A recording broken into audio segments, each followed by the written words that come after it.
Bismillahirrahmanirrahim. Alhamdulillahi rabbil alamin, wassalatu wassalamu ala sayyidina Muhammadin wa ala alihi wa sahbihi ajma'in.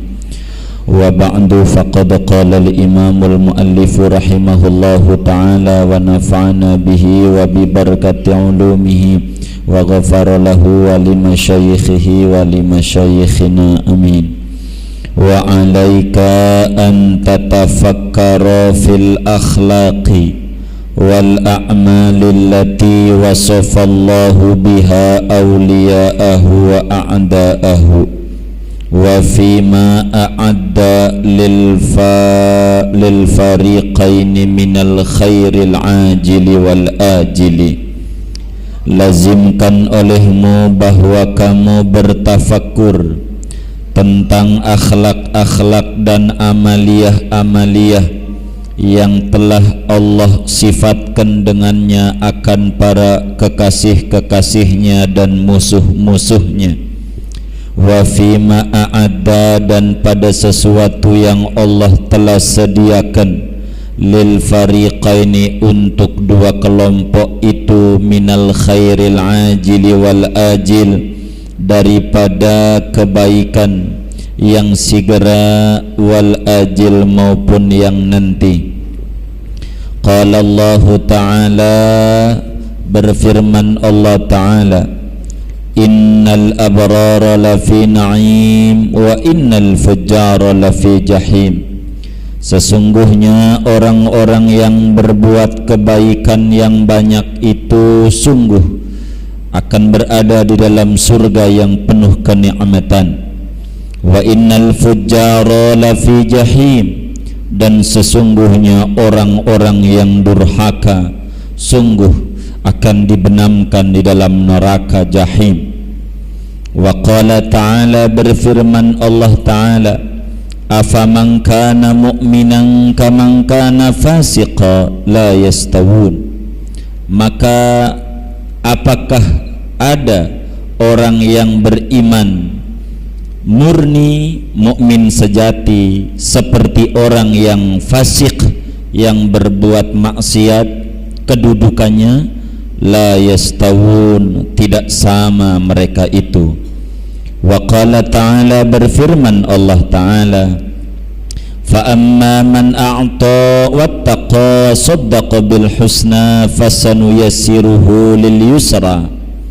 Maka adapun orang yang memberikan dari apa yang Allah karuniakan, memberikan sedekah, wattaqa, dan bertakwa, wa saddaqa bil husna, membenarkan dengan kebaikan, ke surga akhirat, fasanuyassiruhu lil yusra, maka kelak nanti akan kami berikan kemudahan, lil yusra, bagi kemudahan, ila akhirih. Wa qala ta'ala, berfirman Allah Ta'ala, innamal mu'minuna alladzina idza dzukirallahu wajilat qulubuhum wa idza tuliyat alaihim ayatuhu zadatuhum imana wa ala rabbihim yatawakkalun alladzina yuqimuna as-salata wa mimma razaqnahum yunfiqun ulaika lahumul mu'minuna haqqan lahum darajatun 'inda rabbihim wa maghfiratu wa rizqun karim.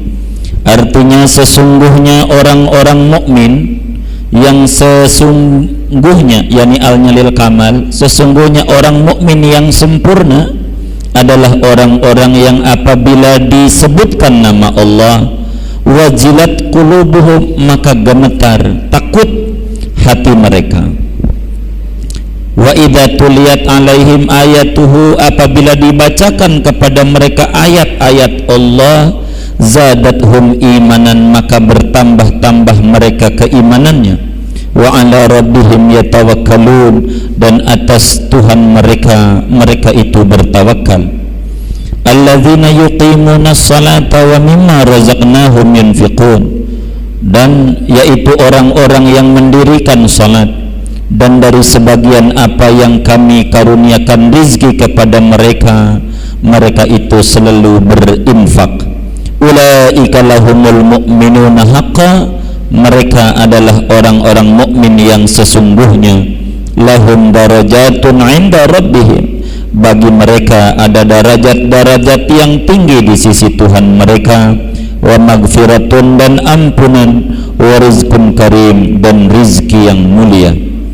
Wa qala ta'ala, dan berfirman Allah Ta'ala, wa'adallahu alladhina amanu minkum wa amilus salihat la yastakhlifannahum fil ardi kama istakhlafal ladzina min qablihim wa la yumakkinanna lahum dinahum alladzi irtada lahum wa la yubaddilannahum min ba'di khawfihim amna. Telah menjanjikan Allah kepada orang-orang yang beriman di antara kamu dan mereka beramal soleh, sungguh Allah menjadikan mereka berkuasa di muka bumi sebagaimana Allah memberikan kekuasaan kepada orang-orang dari sebelum mereka. Wa yumakkinanna lahum, sungguh meneguhkan bagi mereka akan agama mereka yang Allah ridhai untuk mereka. Wa la yubaddilannahum min ba'di khaufihim amna, dan sungguh Allah gantikan mereka dari sesudah ketakutan mereka dengan rasa aman.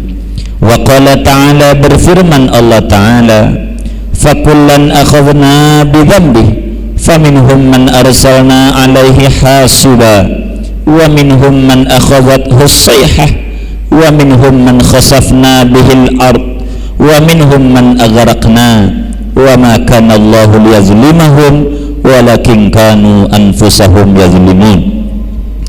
Allah berfirman, maka masing-masing kami siksa dengan sebab dosa mereka.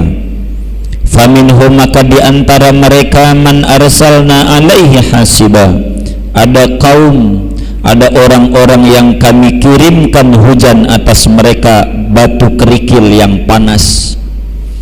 Wa minhum, dan di antara mereka, man akhadhathu as-sayhah, ada orang yang menyiksa dia oleh teriakan malaikat Jibril.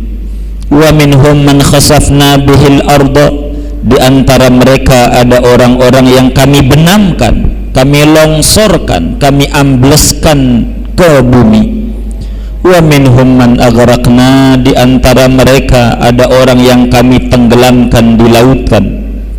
Wa ma kana Allahu liyadhlimahum, tidaklah Allah menzalimi mereka, walakin kanu anfusahum yazlimun, akan tetapi mereka itu menzalimi diri mereka sendiri. Wa qala ta'ala, berfirman Allah Ta'ala, al-munafiquna wal munafiqatu ba'duhum min ba'd ya'muruna bil munkari wa yanhauna 'anil ma'ruf. Orang-orang munafik laki dan orang munafik perempuan, sebagian mereka dari sebagian yang lain adalah sama. Mereka menyuruh berbuat mungkar, wa yanhauna 'anil ma'ruf, mereka melarang dari kebaikan. Ila qaulihi ta'ala, sampai firman Allah Ta'ala, wa la'anahumullahu wa lahum adzabun muqim, dan melaknat mereka oleh Allah dan bagi mereka azab yang kekal. Wa qala ta'ala, berfirman Allah Ta'ala, wal mu'minuna wal mu'minatu ba'duhum awliya'u ba'd ya'muruna bil ma'ruf. Orang-orang mukmin laki-laki dan orang mukmin perempuan, sebagian mereka adalah kekasih bagi sebagian yang lain. Mereka menyuruh berbuat ma'ruf, ila qaulihi, sampai firman Allah yang berbunyi, wa ridwanum minallahi akbar, keridhaan dari Allah itu amat sangat besar. Dzalika huwal fawzul azim, yang demikian itu adalah keberuntungan yang agung. Wa qala ta'ala, berfirman Allah Ta'ala, innal ladzina la yarjuna liqa'ana wa radu bil hayatid dunya wa tama'annu biha, sesungguhnya orang-orang yang tidak berharap berjumpa dengan kami dan mereka redha dengan kehidupan dunia dan tenang mereka dengan dunia, sampai firman Allah, yakni walladzina hum an ayatina ghafilun, orang-orang yang lalai dari ayat-ayat kami, ulaika ma'wahumun nar, mereka itu tempatnya adalah neraka bima kanu yaksibun, dengan sebab mereka tadinya mengusahakannya. Innal ladzina amanu wa amilus salihati yahdihim rabbuhum biimanihim, sesungguhnya orang-orang yang beriman dan beramal saleh memberikan hidayah kepada mereka Tuhan mereka dengan sabab iman mereka. Tajri min tahtihimul anhar fi jannatin na'im, mengalir di bawah mereka sungai-sungai di surga yang penuh nikmat. Da'wahum fiha subhanakallahumma wa tahiyyatuhum fiha salam, doa mereka di dalam surga itu, maha suci engkau ya Allah, dan penghormatan mereka dalam surga adalah salam. Wa akhiru da'wahum, dan akhir doa mereka anilhamdulillahi rabbil alamin, segala puji bagi Allah Tuhan semesta alam. Wa samratu hadza tafakkuri mahabbatus su'ada, manfaat daripada bertafakkur ini adalah cinta kepada orang-orang yang beruntung. Wa hamlun nafsi 'alal 'amali bi a'malihim, dan membebani nafsu jiwa atas beramal seperti amal mereka. Wa takhalluqi bi akhlaqihim, dan berperilaku dengan akhlak-akhlak mereka. Wa bughdul asqiya, dan benci kepada orang-orang yang celaka. Wa hamlun nafsi, dan membebani jiwa ala jitinabi a'malihim, untuk menjauhi amal-amal orang-orang yang celaka. Wa akhlaqihim, dan akhlak mereka. Segini dulu ya, biar jangan terlalu panjang. Jamaah sekalian, kita masih berbicara Al-Habib Abdullah bin Alawi Al-Haddad masih juga kepada kita memberikan gambaran tentang yang namanya tafakkur, satu ibadah yang amat sangat ringan, rendah, tapi memiliki nilai yang amat sangat besar dan amat sangat tinggi. Dalam hadis riwayat Imam Ibnu Hibban, Al-Habib Abdullah Al-Haddad menyetir hadis itu, tafakkuru sa'ah khairun min ibadati sana. Bertafakkur sejenak itu nilainya di mata Allah amat sangat tinggi dibanding ibadah setahun, malamnya sholat sepanjang malam, siangnya puasa sepanjang siang. Tafakkur. Namun pada petang hari ini kita diajak bertafakkur oleh Al-Habib Abdullah Al-Haddad tentang akhlak, tentang orang yang di dunia ini terbagi dua. Ada yang tergolong kekasih Allah, Allah yang cintai, ada yang tergolong yang Allah benci. Masing-masing punya ciri, masing-masing punya gelar, masing-masing punya dampak, masing-masing punya kedudukan dan martabat sesuai dengan jalur yang mereka tempuh.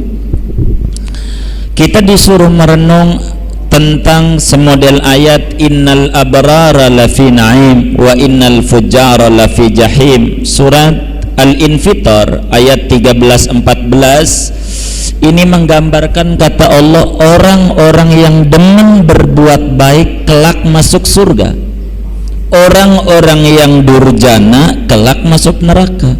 Allah mengkhabarkan lewat wahyu yang disampaikan kepada Nabi Muhammad lewat malaikat Jibril, yang Al-Qur'annya kita baca sama-sama, bahwa orang yang baik biar di dunia kesannya diremehin, kesannya kurang begitu dipeduliin, rendah, ada kalanya dizalimin, tetap orang yang berbuat baik itu ujung-ujungnya ke surga. Tapi kalau orang durhaka, biar dia dihormati, biar dia dimuliakan, biar dia itu dielu-elukan, tetap saja ujung-ujungnya ke neraka. Karena itu dari paparan ayat yang begitu banyak Al-Habib Al-Haddad setir ini, ayatnya banyak sekali, kita simpulin saja dengan waktu yang sangat mepet bahwa perbuatan maksiat itu yang dilakukan oleh manusia terwujud berbagai bentuk kemaksiatan. Ada kalanya ingkar janji, kemaksiatan. Ada kalanya lebih mementingkan makhluk dibanding mementingkan urusan bersama Khaliknya. Ada kalanya memperturuti keinginan hawa nafsunya. Ada kalanya melepaskan sifat rasa malu yang amat tinggi kepada Allah. Ini namanya kemaksiatan. Sebelum kita paparin akibatnya yang tadi disebutin, maksiat ini apapun bentuknya akan keluar timbul dalam pribadi orang yang mengerjakan maksiat dampak dua, lahiriah dan dampak batiniah. Dampak lahiriahnya amat sangat buruk, kotor anggota tubuh kita, mulut kita pengennya gatel nyeritain kekurangan orang, kaki kita lebih mudah melangkah ke tempat-tempat maksiat, tangan kita lebih gampang ngerogoh-rogoh dompet laki yang lagi tidur. Itu dampak satu kemaksiatan. Begitu tuh, cahaya di hati jadi redup, lalai kita untuk mengkoreksi diri kita. Ada kalanya rambut kita berubah, tapi kita masih sifatnya kayak kanak-kanak, padahal rambutnya udah berubah menjadi putih. Mestinya sudah ada peningkatan diri. Itu dampak daripada kemaksiatan yang lahiriah. Dampak kemaksiatan yang batiniah jamaah sekalian adalah tertutupnya kalbu kita dari cahaya-cahaya ilahi. Kemudian itu kerasnya kita punya watak nafsu, kurang begitu kita mengalah, redupnya kita asiknya kita berbuat maksiat lebih asik dibanding kita dengan ibadah. Bila taat ini repot.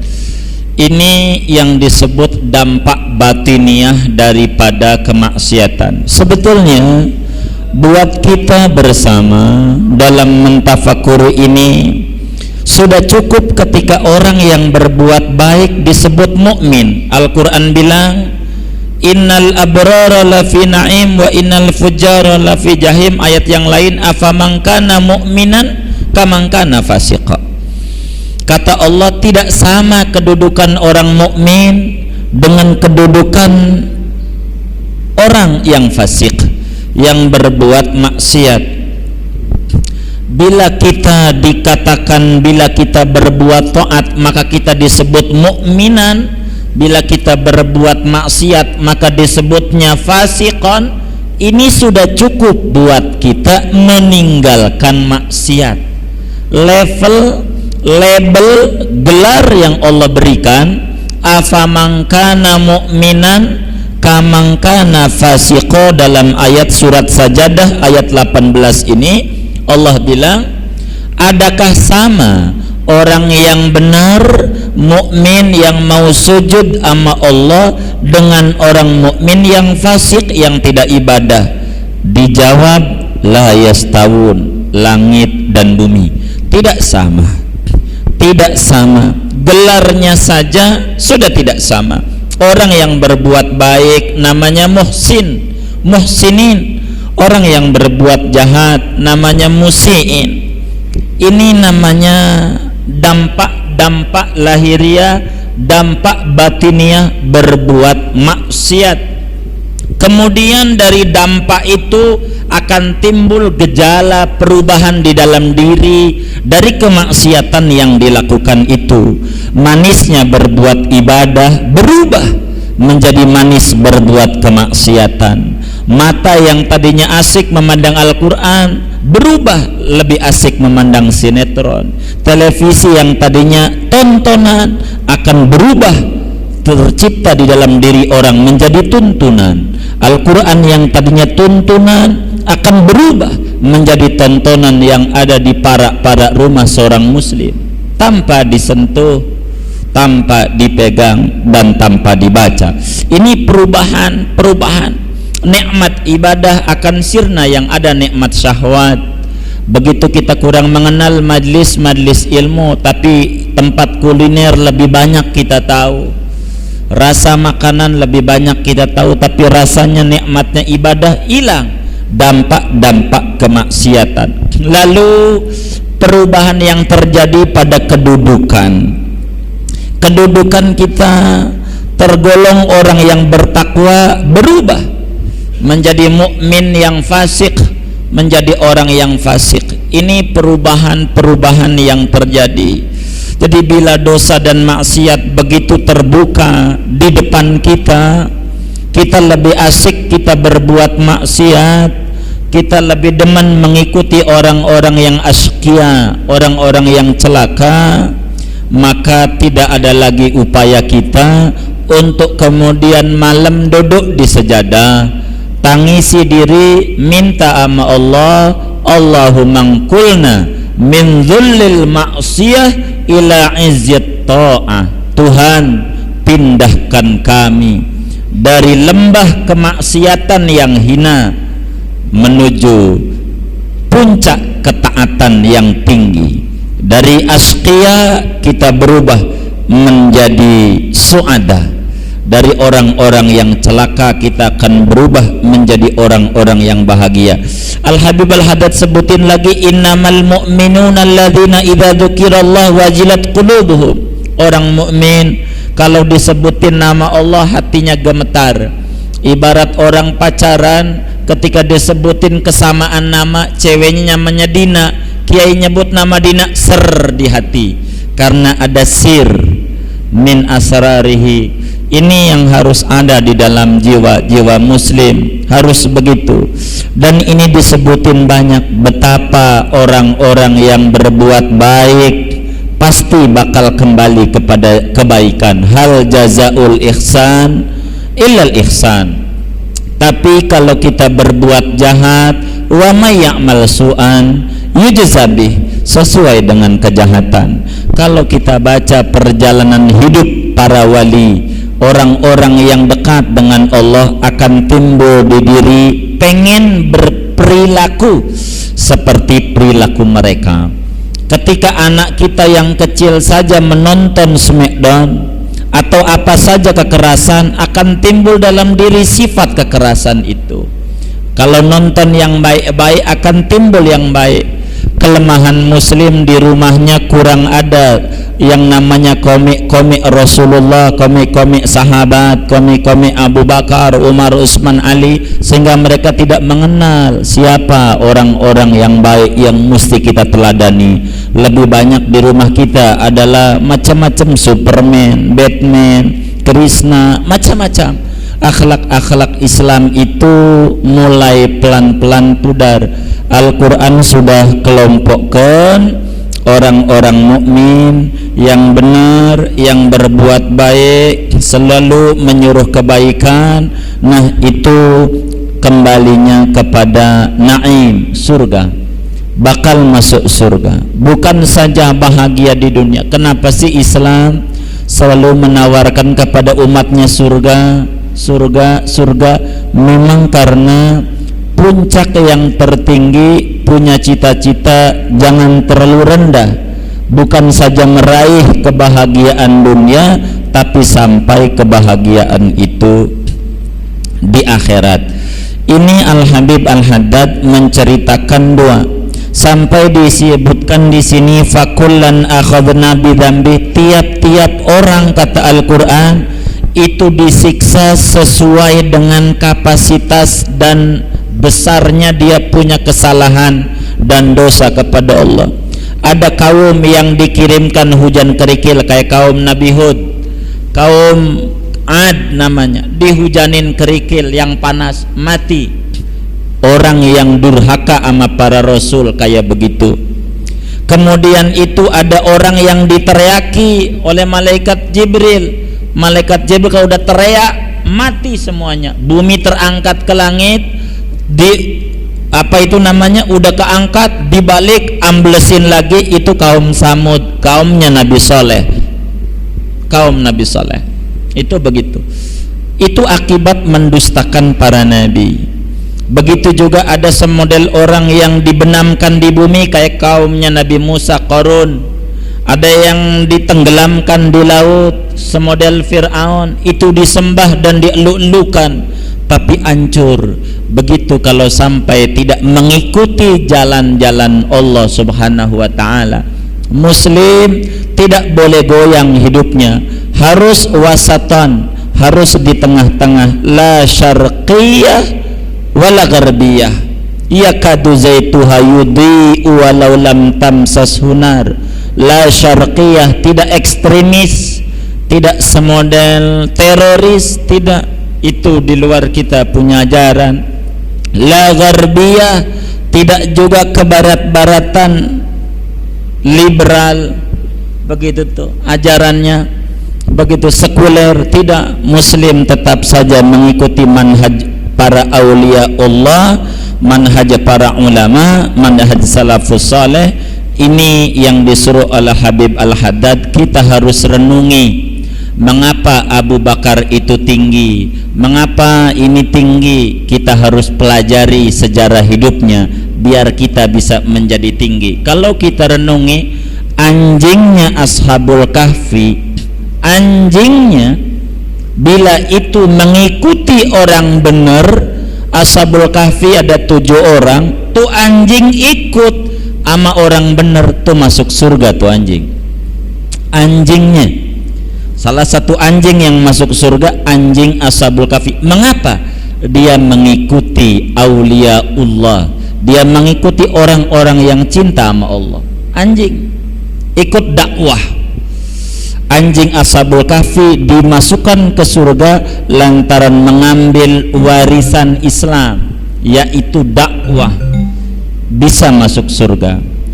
Nabi Musa alaihissalam punya sandal, tidak boleh masuk, ikhlaq na'laik, sandal copot. Fa innaka bil wadil muqaddasi tuwa, kau berada di dalam satu lembah gunung yang amat sangat suci. Kenapa Nabi Musa sandalnya tidak boleh masuk? Belum dakwah waktu itu, baru mau ngambil dakwah.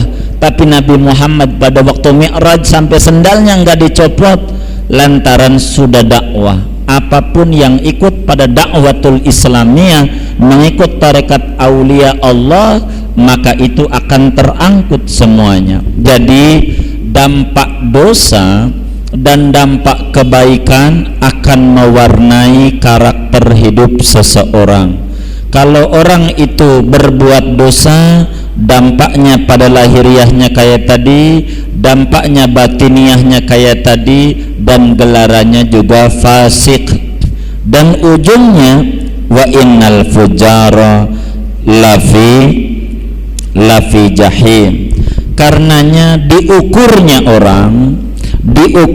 orang di mata Allah, jangan sampai kemuliaan itu diukur dari kesopanan orang di dalam bertutur kata. Ketinggian orang bukan diukur dari kebaikan dia kepada sesama, tapi kebaikan orang, ketinggian orang itu diukur daripada menunaikan dia terhadap hak-hak Allah dan Rasulnya. Ini yang paling penting buat kita. Bila orang itu mengabaikan hak-hak Allah, biar dia itu tinggi, begitu tuh, biar dia itu tinggi, dieluk-elukan, jatuh juga. Yang namanya Fir'aun disembah-sembah, betapa dia disembah-sembah, tapi jatuh juga, tenggelam. Wa minhum man aghraqna, di antara mereka ada orang yang tenggelam, padahal dielulukan. Ketinggian dia bukan karena harta, ketinggian orang itu bukan karena apa-apa, karena dia mengikuti manhaj Allah, mengikuti jalan-jalan suada, orang-orang yang beruntung. Kita juga begitu. Karenanya kita harus ikut kepada orang-orang yang berbuat baik supaya kita menjadi baik. Jangan sampai kita pengen masuk surga tapi amaliyah itu tidak terdukung, namanya jalannya nggak bisa. Ketika satu sahabat bertanya kepada baginda Rasul dan meminta, kata Nabi, ente mau minta apa? Kata sahabat, arju murafaqataka fil jannah, aku berharap berdampingan dengan engkau di surga. Kata Nabi, kalau begitu fa'aini bikasratis sujud. Kalau ente pengen bareng sama aku di surga, ya saya doain, tapi syariatnya harus jalan. Ente harus banyak ibadah. Artinya harus klop antara syariat dan hakikat. Kembali bahwa kita harus renungi akhlak-akhlak orang-orang baik agar supaya timbul dalam diri cinta kebaikan. Kita harus renungi akhlak-akhlak orang yang berbuat jahat agar supaya diri tidak terjerumus di dalam kejahatan. Ini yang harus kita renungi dan kita ambil manfaat. Jangan sampai Allah kita kasih akal, kita belum bisa membedakan mana yang baik, mana yang buruk. Ada kalanya kemaksiatan itu memang bungkusnya madu, dalamnya racun. Itu seringnya begitu. Karena itu jangan sampai kita terjebak di dalam satu kemaksiatan, tapi hendaklah kita jauhi akhlak-akhlak yang buruk daripada orang-orang yang dibenci oleh Allah Subhanahu wa taala. Di sini disebutin dua, ada namanya mukmin, ada namanya fasik, ada namanya munafik. Kalau kita kembali kepada salat, di dalam salat itu ada doa, ihdinas siratal mustaqim, ihdinas siratal mustaqim. Ketika orang baca iyyaka na'budu wa iyyaka nasta'in, hanya kepada engkau kami menyembah dan hanya kepada engkau kami minta tolong. Ada takdir yang dibuang dalam Al-Quran, madza tasta'inuni, apa yang kau minta tolong kepadaku? Minta tolong apa hambaku? Kita diajarkan kalau minta sama Allah jangan jauh-jauh, ihdinas siratal mustaqim, beri kami hidayah jalan yang lurus. Apa itu jalan yang lurus? Jalan yang cepat sampai ke tujuan. Karenanya di awal Al-Baqarah ada 3 gambaran orang. Mana jalan yang lurus? Jalan yang di tengah. Pertama disebutin 6 ayat orang-orang yang bertakwa, cirinya dari awal ayat sampai ulaika ala hudam mir rabbihim wa ulaika humul muflihun. Ini yang disebut ihdinas siratal mustaqim. Kemudian ada cerita orang kafir, 2 ayat doang orang kafir, innalladzina kafaru sawaun alaihim a'anzartahum am lam tunzirhum la yu'minun khatamallahu ala qulubihim. 2 ayat doang, namanya kafir tulen. Ini tidak perlu ditakuti. Orang kafir itu enggak perlu kita takut. Al-Quran berikan gambaran cuman 2 ayat. Maknanya ketika orang itu kekufuran sudah menjadi pilihan hidup, dinasehati model bagaimanapun kagak bakalan berubah menerima nasihat. Ini enggak perlu kita takuti. Karena itu Al-Quran cuman 2 ayat. Mohon maaf orang Kristen, enggak perlu kita takut. Dengan kristenisasi itu enggak perlu takut. Dengan Zionis enggak perlu takut. Yang perlu takut 13 ayat sesudah ini, wa minan nasi may yaqulu amanna sampai innallaha ala kulli syai'in qadir. 13 ayat itu yang harus ditakuti, yaitu orang munafik. Karena KTP-nya Islam tapi batinnya sekuler, batinnya liberal. Dia yang merusak Islam. Pribadinya Muslim, otaknya otak Kristen. Ini yang harus ditakuti. Pribadinya Muslim, otaknya otak Yahudi. Ini yang harus ditakuti. Sebab ini amat sangat berbahaya. Al-Quran sampaikan betapa yang disebut al-munafiquna wal munafiqatu ba'duhum min ba'd ya'muruna bil munkar wa yanhauna 'anil ma'ruf. Orang munafik, apa laki apa perempuan, sama saja perlu kita takuti. Sebab mereka menyuruh yang mungkar, mereka melarang dari yang baik-baik sudah mulai dilarang sama mereka. Begitulah yang namanya itu orang-orang munafik. Karena itu kata Al-Habib Al-Haddad, manfaat kalau kita mentafakuri perjalanan orang-orang saleh, orang-orang baik, pasti kita akan mengukur diri hidup penuh kesabaran. Coba kita lihat baginda Rasul, 3 hari, 1 hari Siti Fatimah datang ke rumah Rasulullah Sallallahu Alaihi Wasallam dengan air mata yang bercucuran. Kata Siti Fatimah, ditanya sama Nabi, kenapa kau menangis? Kata Siti Fatimah, saya ini sebetulnya pengen datang ke rumah engkau, ini udah 3 hari nggak datang-datang. Cuman saya pengen datang, cuman bingung, laki saya yang namanya Ali bin Abi Thalib usahanya lagi macet, nggak dapet duit dari kerjanya. Udah 3 hari makannya roti kering sama air putih aja. Kalau orang kita bilang nasi yaking. Cuman kalau aku tidak melihat wajah engkau ya Rasul, aku nggak kuat kalau lewat dari 3 hari. Karena itu biar roti kering aku datang juga. Kata Nabi, wahai Fatimah, tahu nggak? Ini pertama kali makanan yang masuk kepada ayahmu sejak 3 hari yang lalu. Nabi tidak makan apa-apa 3 hari. Biasa orang kerja nggak dapet. Tuh Nabi yang begitu hebatnya. Ada kalanya begitu kalau kiai-kiai dalam maulid menceritain untung-untung mulu, itu lagi berbicara pujian. Realnya ada kalanya Nabi pun juga nggak punya. Biasa orang hidup itu namanya dagang, kalau nggak untung ya biasa. Inilah dunia. Artinya satu gambaran, bila Nabi ada kalanya nggak makan, ya kita nggak makan, hal biasa. Apalagi kita banyak berbuat maksiat. Nabi sih nggak ada dosanya. Jadi kita lebih sabar di dalam menghadapi hidup. Biar Nabi mah nggak makan lain, dia ikhtiariyah, pilihan. Kalau kita mah nggak makan dagang rugi, idtiroriyah, terpaksa kita mah. Hidupnya begitu, tidak pilihan.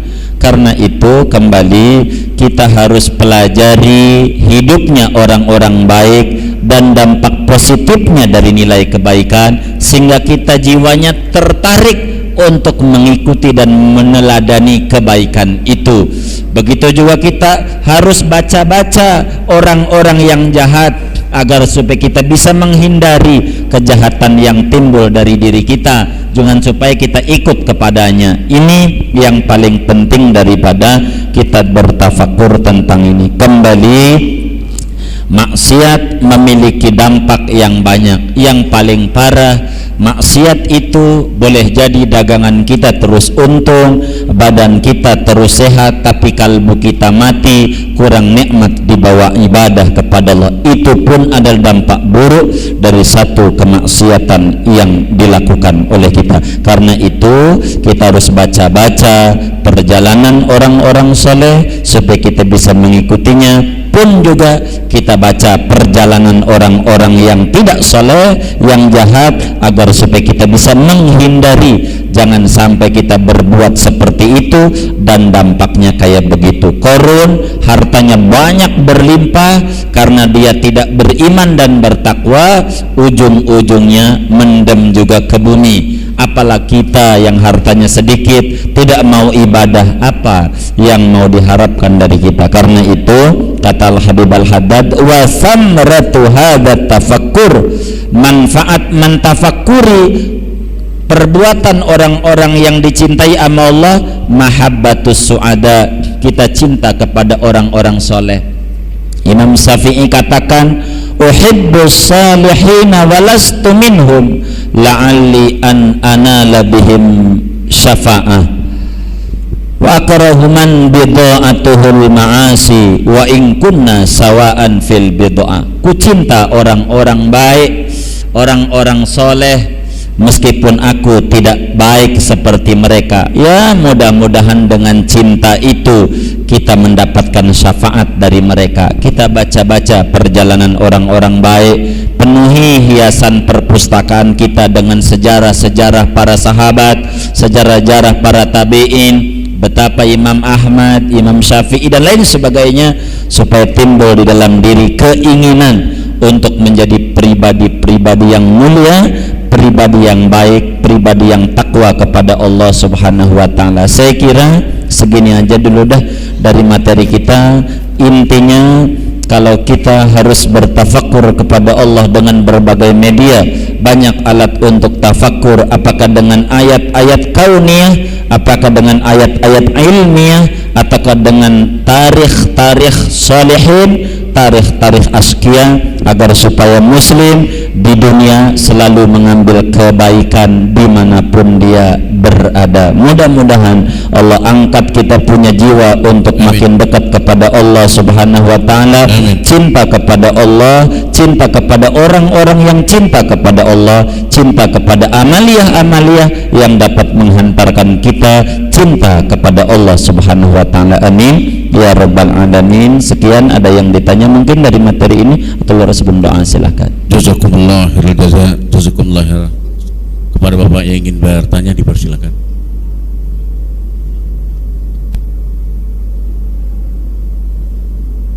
Assalamualaikum warahmatullahi wabarakatuh. Saya menyikapi masalah surga neraka. Suatu saat Nabi Musa konfirm berat kepada Allah Ta'ala. Wahai Allah, Engkau hamilkan seorang ibu, Engkau lahirkan, Engkau besarkan, Engkau matikan. Sebagian Engkau masukkan surga, sebagian Engkau masukkan neraka. Ini konfirm Nabi Musa. Ya setidaknya Nabi Musa ini kalamullah ya, yang bisa bicara kepada Allah Ta'ala. Apa jawaban Allah? Wahai Musa, Engkau bertani, setelah itu lapor kepada aku. Nah ini, jadi setelah bertani sama umatnya selesai, lapor Nabi Musa. Bagaimana Musa? Ya Allah, yang baiknya saya simpan di lumbung padi yang bagus, yang rusaknya ya Allah saya bakar, yang banyak hama saya bakar. Apa jawaban Allah Ta'ala? Begitu juga aku. Nah ini menyikapi Nabi Musa komplain berbicara kepada Allah Ta'ala ini, bagaimana dengan negeri kita yang sekarang ini penuh gontok-gontokan gitu loh. Apa banyak yang kotor, apa banyak yang bersih di negeri kita yang tercinta ini. Itu aja. Assalamualaikum warahmatullahi wabarakatuh. Jadi kalau ditanya negeri kita banyak yang kotor, banyak yang bersih, sebetulnya kalau mau diukur-ukur banyak yang bersih, cuman yang bersih ini tidak kelihatan.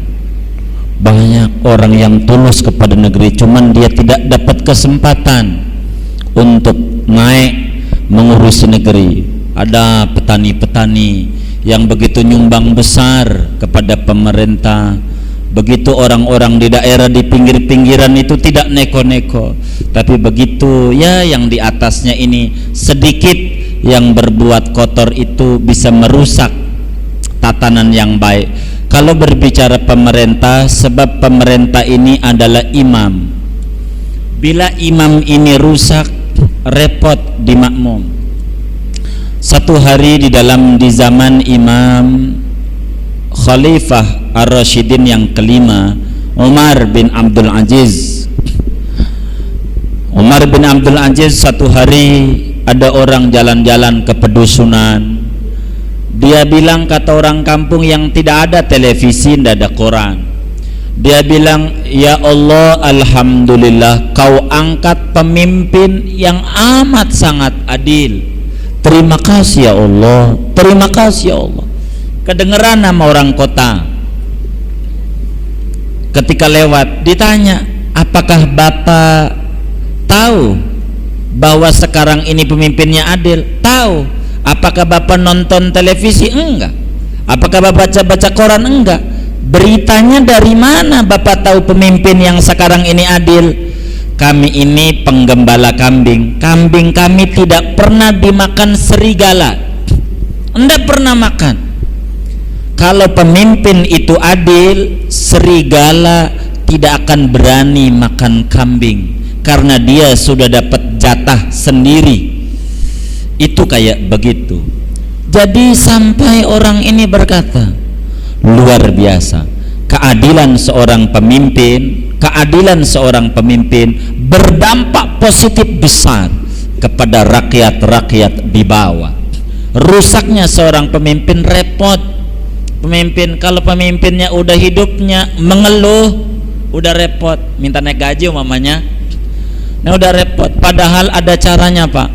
Kami sampaikan sama jamaah kami yang di Ciledug itu bahwa kalau kita pengen naik gaji itu gampang.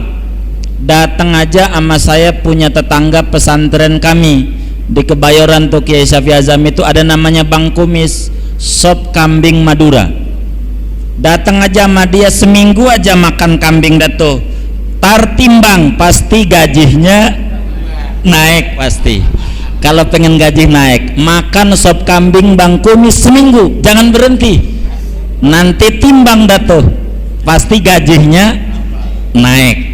Kalau pengen gaji naik, kalau kita hidup penuh dengan keluhan, kapan kita memikirkan kesempatan untuk rakyat kita?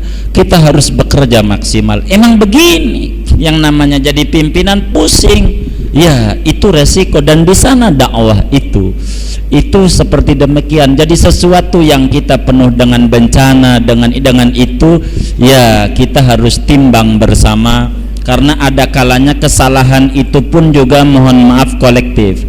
Pemimpin kita yang salah, pemimpin kita yang kurang adil, jangan salahin mereka, karena mereka adalah korban dari kita sebagai rakyatnya. Yang menyalahkan mereka, mana korbannya? Kan yang milih kita. Kita enggak dikasih kaos kagak milih, kita enggak dikasih duit kagak milih, udah bayar kezaliman itu yang akibatnya kita terima dengan longsor, dengan penggundulan gunung. Akibat dari kezaliman kita, mau mengambil uang 1.000 2.000, yang penting gua dapat duit, mau zalim urusan dia. Dampaknya sama kita, dampaknya nanemnya udah lama. Pada waktu dia ngasih duit sama kita, ngasih kaos, kalau kita enggak dikasih, kagak mau, kita marah-marah, kita ribut, kita terima tuh kaos, terima tuh duit, kita coblos. Di sana kezaliman sudah kita buat sendiri. Dia tidak berbuat zalim, pemimpin itu korban diangkat oleh rakyat, bukan mau sendiri, diangkat oleh kita. Kitanya kenapa yang benar-benar enggak mau pilih, milihnya yang kurang-kurang benar, sulit kitanya. Ini zaman duit masalahnya, kita selalu mengagung-agungkan duit, itu yang akibatnya kita kurang. Jadi sebelum kita menyalahkan orang lain, salahkan diri kita. Uang diri kita begitu, kita selalu di dalam pemilu, dalam apa, enggak mau memilih ini benar, enggak ada duitnya. Besok sudah ya, tutup doa ya.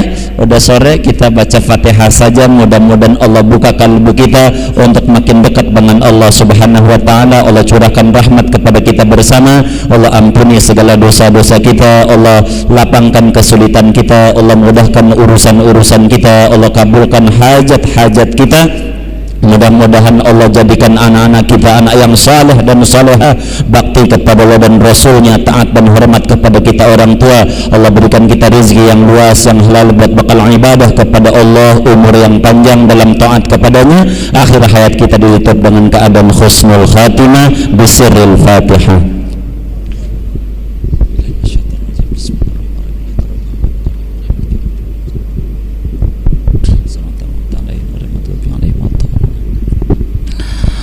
Allahumma salli ala sayyidina Muhammadin fil awwalin wal akhirin wa barik wa sallim radhiyallahu ta'ala an sadatina sabi sayyidina Rasulillah ajmain amin. Bismillahirrahmanirrahim. Alhamdulillahi rabbil alamin. Allahumma salli ala sayyidina Muhammad wa ala ali sayyidina Muhammad. Ya maulana ya mujib, ya maulana ya mujib, ya hadiran laysa yaghib, tawassalna bil habib taqdi hajatina qarib. Allahumma antal alimu bisarairina fa wa antal alimu bidhunubina faghfirha wa antal alimu bi'uyubina fasturha wa antal alimu bihajatina faqdiha wa antal alimu bi umurina fayassirha kama yassartaha li'ibadika salihin. Allahumma inna nas'aluka hubbaka wa hubba man yuhibbuka wa hubba amalin yuballighuna ilaik. Allahumma rabbana la tada'na dhanban min majlisina hadha illa ghafartah wa la hamman illa farajtah wa la aiban illa satartah wala jahilan illa 'allamta wala nasiyan illa dzakarta wala maridan illa syafaita wala madinan illa addaita wala faqiran illa aghnaita wala hajatan min hawaijid dunya wal akhirah illa qadaitaha wa yassartaha bi rahmatika ya arhamar rahimin. Rabbana ighfir lana wa li walidayna warhamna warhamhuma kama rabbayana shighara wa li masyayikhina fid din wal muslimina wal muslimat wal mu'minina wal mu'minat al ahya'i minhum wal amwat. Rabbana atina fid dunya hasanah wa fil akhirati hasanah wa qina adzabannar. Rabbana taqabbal minna innaka antas samiul alim wa tub alaina innaka antat tawwabur rahim. Sallallahu alaihi wasallam ala khairil khalqi Muhammad walhamdulillahi rabbil alamin. Amin.